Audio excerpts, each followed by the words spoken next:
بسم الله الرحمن الرحیم.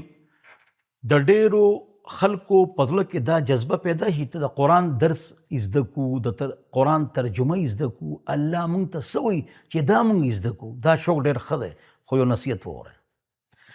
که د قرآن درس او ترجمه ته ځکه زده کوې چې په دې زه عمل وکړم او یو عالم سره پوره تفسیر واورې، یا تفسیر به ځان سره کېدې د هغې بزرګ او عالم چې شرک او بدعت نه پاکي او په هغې به عمل کې، نو ستا سوچ او فکر ښه دی. خو که ته دا وایې چې دا بل ته ښیم، نو بیا لږ سوچ وکړه او فکر وکړه چې څو پورې تا سره 14 علوم نه وي: قرآن، حدیث، فقه، اصول قرآن، اصول حدیث، اصول فقه، صرف، نحو، معانی، بیان، بدیع، علم ادب. دا چې تا سره نه وي، ته قرآن درس بل چاته نشي ښودلی. او که نه دی به بل چاته که ښې، نو ساده قرآن نه بل چاته نشي ښولی. د ترجمې والا قرآن نه بل ته ښې. ولې ته به غلطي کوې، تا ته به پته نه لګي. یو ډاکټر و، غټ ډاکټر و، زما دوست و. هغه ته ما ویم ته ډاکټر یې او زه تاله علاج لازم او تا ته جی کوم او ته دوایي راکې او ستا په خبرو عمل کوم، خو د قرآن د درسونه ته ورکې، دا ته په غلطه وي. ولې؟ ما دا غلط کې تا سره علم نشته. وی ما نه د قرآن د کم آیت ترجمه تپوس وکړه، ما له راځي. ما ورته دې ترجمه کړه سبحان الله ووایه، دې څه ترجمه ده؟ الحمدلله دې څه ترجمه ده؟ ډاکټر دی. نو هغه وی دې ترجمه دا ده چې سبحان الله الله پاک دی، همدا دې پکې د څه ترجمه ده؟ وی ته ترجمه وکړه. ما ورته زه پاکي بیانوم، پاکي بیانول د الله. دا مفعول مطلق دی، فعل محذوف. وی دا مفعول مطلق څه ته وایي او فعل محذوف څه ته وایي؟ ما یو ګوره، ما دا الحمدلله څه ترجمه ده؟ وی ټول تعریفونه د الله دپاره دي. همدا ټول د څه ترجمه ده؟ وی الف لام دی که نه. وی همدې څه ترجمه ده؟ القلم لزید، وی قلم د زید دپاره.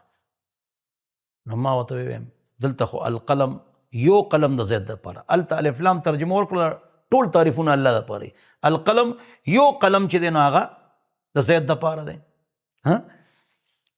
دا ولې؟ بس چپ شو. ما ته خو پته نشته، ټول قرآن د الف لامونه ډک دی. یو زاید دی، یو غیر زاید دی. زاید چې د حسن کلام دپاره راځي، یو غیر زاید دی. غیر زاید یو اسم فاعل او اسم مفعول باندې راځي، اسمی، یو حرفي، دا څلور دي: جنسی، استغراقي، عهد خارجي، عهد ذهني. نویم دی کې جنسی او استغراقي دی الحمدلله کې، او القلم لزیدن کې عهد خارجي دی. وی دا ته لحظه دا خو سم منترې لګیا چې منترې وی. ما ټول قرآن ته ډک دی، څه به کې؟ وی بس نن نفس پر نه کوم. وی پوه شوم. یو کس وی قرآن آسان دی، ولقد یسرنا القرآن للذکر فهل من مدکر. ما ورته وی چې قرآن آسان دی، نو حدیث مشکل دی. څه حدیث؟ بس چپ شو. یم حدیث مشکل دی؟ وی حدیث به هم آساني نو وی وایه. وی ما له خو عبارت نه راځي. ویم قرآن باندې زبر زیر شته، نو ځکه یې وایه که نه. هر ډاکټر، وکیل، پروفیسر، لیکچرر، جیولوجسٹ د قرآن درس کولی شي او بل ته هم پړولی شي. علم زده کړې نو کوی که نه، چا منې کړی؟ خو چې نه درځي نو بیا څنګه کمپاونډر اپریشن شروع کي، دا به جیل ته ځي. من فسر القرآن برأی فقط کفر. چا چې قرآن تفسیر د خپل رایه سره وکړه، دا کافر شو. ابو داود شریف: من قال في القرآن شيئا واصاب بغیر علم فقد اخطأ. چا چې قرآن کې یو خبره وکړه او ټکي وکړه، خو علم ورسره نشته، د غلطي وکړه. ای سماء تظلني وای ارض تقلني ان اقول في القرآن شيئا ما لم اعلم به. کم اسمان و ماله سورې راکوي، کم ازمکه و ماله ځای راکوي چې په قرآن کې داسې خبره وکړم چې د هغې علم ما سره ني. ابوبکر رضی الله عنه الاتقان کې فرمایي، نو قرآن تفسیر کوئ او زده کوئ او عمل پې کوئ. خو که بل ته ښایې د هغې پر به علوم زده کوئ، او صرف عربي زده کړئ او قرآن دله راشي. د پنډه اسلام آباد کې بورډونه ولګي وي عربي سیکھیے قرآن سمجھیے. نو دا خو بیا د عرب مکې مدینې چې امامان دي غټ غټ دي 14 کاله علم کوي، عربیانې په عربۍ پوهېږي، ولې علم کوي؟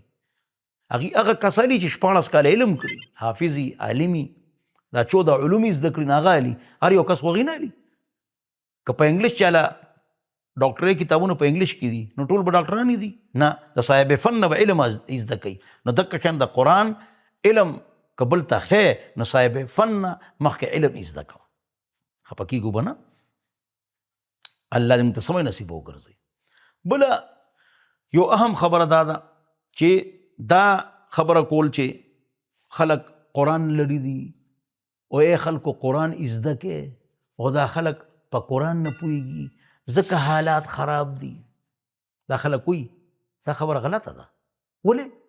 ځکه چې ته یو سبزی والا راټینګ کا، یو ډریور راټینګ کا، هغه ته نماز روزه حج زکات پته دی نه کوي. هغه ته په دروغ توکا منافقت غلط کارونه غلا غلطي دا ورته پته ده او عمل پې نه کوي. قرآن کې څه دي هر مسلمان ته پته ده، عمل نه کوي. چې کومه کافره یا اداکاره اسلام وروړي مخکې سر پټ کي. ولې؟ هر څه هر چاته پته ده خو عمل نه کوي. نو دې لپاره دا خبره ټیک ده چې قرآن به زده کوو او هر یو کس به زده کوي او هر نارینه او زنانه به زده کوي او زده کوو به او علما درسونه کوي، خو پته ټولو ته ده د څه چې قرآن کې څه لیکلي دي، خو عمل پې نه کوو. دې لپاره ماحول اختیارو.